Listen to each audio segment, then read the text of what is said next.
जी, तो पीएसएल का तो इख्तिताम हुआ। अब ज़रा नज़र मार लेते हैं कौन से परफॉर्मर्स रहे हैं इस बार एचबीएल पीएसएल में, जो कि अगर कोई भी पीएसएल 11 बनाई जाए उसके अंदर उनका नाम आए। मेरे नज़दीक परफॉर्मर्स को जज करने के दो ही तरीके हो सकते हैं। एक तो नंबर्स, जो स्टैट्स बोलते हैं, जो कि आपके सामने होते हैं, ऑन पेपर होते हैं। दूसरा होता है इम्पैक्ट, कि उनकी परफॉर्मेंसेस से टीम को क्या इम्पैक्ट मिला है, क्या उनकी परफॉर्मेंसेस ने टीम की जीत में कितना रोल अदा किया है। वो भले छोटी कैमियोज ही हों, लेकिन उनकी परफॉर्मेंस ने टीम के रिजल्ट के ऊपर इफेक्ट डाला हो। तो मेरी प्लेइंग 11 कुछ इस तरीके से होगी कि ओपनर जो होंगे मेरे none other than Babar Azam होंगे। वो कैप्टन भी होंगे, क्योंकि जिस तरीके से उन्होंने रन्स किए और जितने ज़्यादा रन्स किए उस पर तो हमें कुछ ज़्यादा बात करने की ज़रूरत है ही नहीं। बहुत ही अच्छे रन्स किए, बहुत ज़्यादा रन्स किए, अपनी टीम को जीत दिलाने के अंदर उनका बहुत ज़्यादा अहम रोल रहा है। उन्होंने जिस तरीके से रन्स किए, किसी बैटर पे और पे प्रेशर आने नहीं दिया और उनकी टीम चैंपियन भी बनी। तो नो डाउट वो कैप्टन भी होंगे मेरी टीम के, और वो मेरे ओपनर भी होंगे। उनका साथ देंगे फ़खर जमान। भले लाहौर कलंदर्स ज़्यादा आगे नहीं जा सकी, लेकिन जितनी भी गई, जितनी भी बैटिंग हुई उनकी जानिब से, वो फ़खर जमान ने ही संभाली रखी। और फ़खर जमान का रोल इसलिए भी अहम होगा मेरी टीम के अंदर कि वो बाबर आजम के साथ ज़रा खुला खेलेंगे तो उनके ऊपर उतना प्रेशर आने नहीं देंगे, क्योंकि मैं चाहता हूँ कि बाबर 20 ओवर खेलें, उनके साथ इम्पैक्ट प्लेयर्स आते रहें जो तेज़ खेलें। तो फ़खर जमान नेचुरली ऐसे प्लेयर हैं जो कि तेज़ खेल सकते हैं और लंबा भी खेल सकते हैं, तो उनका साथ देंगे फ़खर जमान। नंबर 3 पे आ जाएंगे कुशल मेंडिस। अगैन नंबर्स भी हैं, इम्पैक्ट भी है। जिस तरीके से उन्होंने परफॉर्म किया है, जितने ज़्यादा रन्स उन्होंने भी किए हैं, बाबर पे उन्होंने बिल्कुल प्रेशर नहीं आने दिए और उन्होंने तेज़ रन्स किए हैं, खुले रन्स किए हैं। तो नंबर 3 पे खेलेंगे कुशल मेंडिस। नंबर 4 पे मेरी टीम पे होंगे उस्मान खान। बहुत अहम रोल उन्होंने भी हैदराबाद किंग्समैन के लिए बहुत इंपॉर्टेंट इनिंग्स के लिए, आई थिंक जो फाइनल तक पहुंचे हैं उसमें उस्मान खान का रोल बहुत इंपॉर्टेंट है, क्योंकि उन्होंने खुले रन्स किए, तेज़ रन्स किए। उनकी स्ट्राइक रेट भी देखेंगे तो बहुत इंप्रेसिव होगी।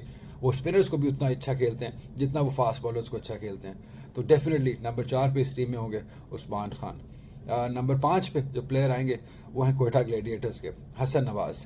उन्होंने इस बार बहुत इंप्रूवमेंट शो किए। उन्होंने अपनी विकेट की वैल्यू की है। उन्होंने दोनों तरह के रोल अदा किए हैं इस बार। उन्होंने इनिंग को बिल्ड भी किया है और फिनिश भी किया है। तो ऐसा प्लेयर अगर आपको 5वें नंबर पे मिल जाए ना, तो ये बहुत अच्छी चीज़ होती है किसी भी टीम के लिए। वो जो कि लंबे छक्के भी मार सकता हो, और अब तो उन्होंने जो एबिलिटी आ गई है कि वो नीचे रोलिंग भी खेल सकते हैं और नीचे बाउंड्रीज भी लगा सकते हैं। तो डेफिनेटली मेरी इस टीम में नंबर 5 पे खेलेंगे हसन नवाज। उनके बाद आ जाएंगे मेरी टीम के अंदर Shadab Khan, allrounder of PSL रहे।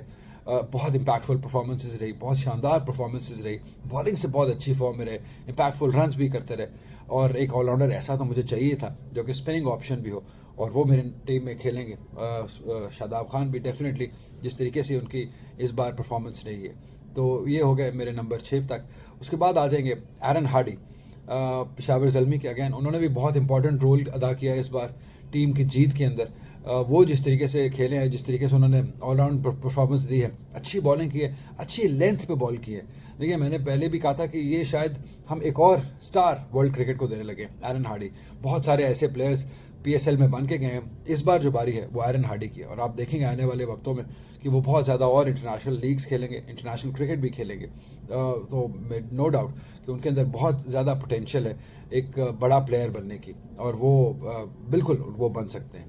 और उसके बाद आ जाएंगे मेरी लिस्ट के अंदर हसन खान। अगेन नंबर्स उतने नहीं हैं, लेकिन इम्पैक्ट बहुत ज़्यादा है, बहुत ज़्यादा अच्छी परफॉर्मेंस, 3D क्रिकेटर, बैटिंग भी अच्छी करते हैं, बॉलिंग भी अच्छी करते हैं, और फील्डिंग तो उनका शायद सबसे बेहतरीन जो उनका एक इम्पैक्ट है वो फील्डिंग से है। बहुत इंपॉर्टेंट रन्स उन्होंने रोके इस टीम में।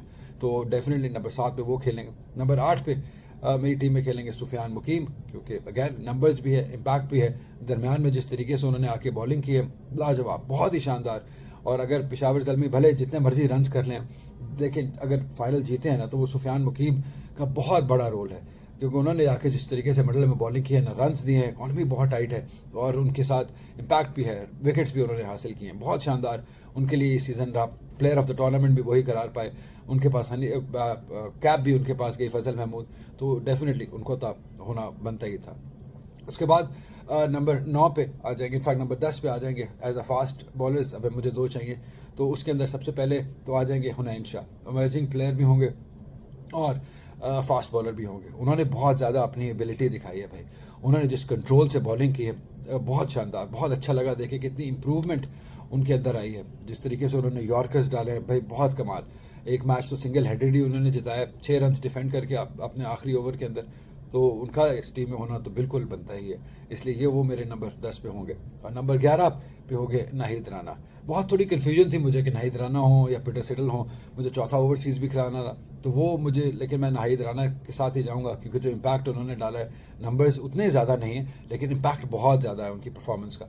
उन्होंने आके जिस तरीके से पेशावर ज़ल्मी की फास्ट बॉलिंग को संभाला, उन्होंने डरा के बॉलर्स बैटर्स को आउट किया। ये बहुत कम ऐसा होता है कि पाकिस्तानी पिचेस के ऊपर आप डरा के आउट करें, और नाहिद राना ने अपने बाउंस से, अपनी पेस से, अपने एग्रेशन से आके बैटर्स को बहुत हिलाया एक बार।